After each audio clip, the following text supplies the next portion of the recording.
Nais ko rin congratulate ang ating nag-iisang Padjak Princess. Wow! Malapit na yan! Yes, Miss Padjak. Malapit na, Mayor. Ito na makikilala niyo na talaga ang rakitera ng taon. Yes! June 10, tandaan niyo na date na yan. June 10 na, simula. Opo, bossing, salamat po. 5 tulog na lang, Tower Cats, Padjak Princess, Bagwag, Bulaga! Alright. Padjak Princess. Patingin nga ng Padjak. Dahil ito mga Tower Cats, ngayon pa lang silipin na natin ang buhay ng prinsesa ng kalsada para sa first lead role ni Tower Cats Smiles. Ito na ang Padjak Princess. Ng Buko, Signal TV at ng APT Entertainment. Ang pinakabagong aabangan tuwing umaga. Ang bagong Lodi na mamahalin ng bawat pamilya. Meet Princess. Si Princess ay matulungin.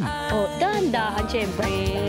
Si Princess ay masipag. Kompleto yan, Ate Baby, ako pa ba? Si Princess ay matapang. Si Princess ay mabuting kaibigan.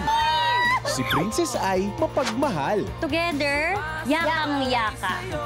Padjak lang! At natutunan niya ito dahil sa kanyang oh-so-loving parent, ang kanyang Pau-Pau at Mau-Mau, si Martin Nieva at si Selma Nieva, together with her genius younger brother, Andoy, at ang sporty bunso na si Jingjing. But oh no!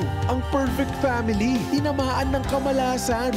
Mabuti na lang, laging may mga handang tumulong sa ating bida. Ang kapitan ng barangay, na ninong din ni Princess. Si Lola Nay, nandyan din si Bes, na barangay secretary din. At ang numero 1 bantay ni Princess, best friend na may secret feeling sa ating bida. Present din ang ex-bestie Princess. Ganyan kamakulay ang buhay ng ating Lodi na si Princess, na lalo pang magiging makulay sa pagpasok ni Whitey. At may iwan na ba sa past ang taong pinagbulan ng kamalasan ng mga Nieva? Kaya abangan ang ating bagong Lodi sa umaga, Padjak Princess. Ngayong June 10 na,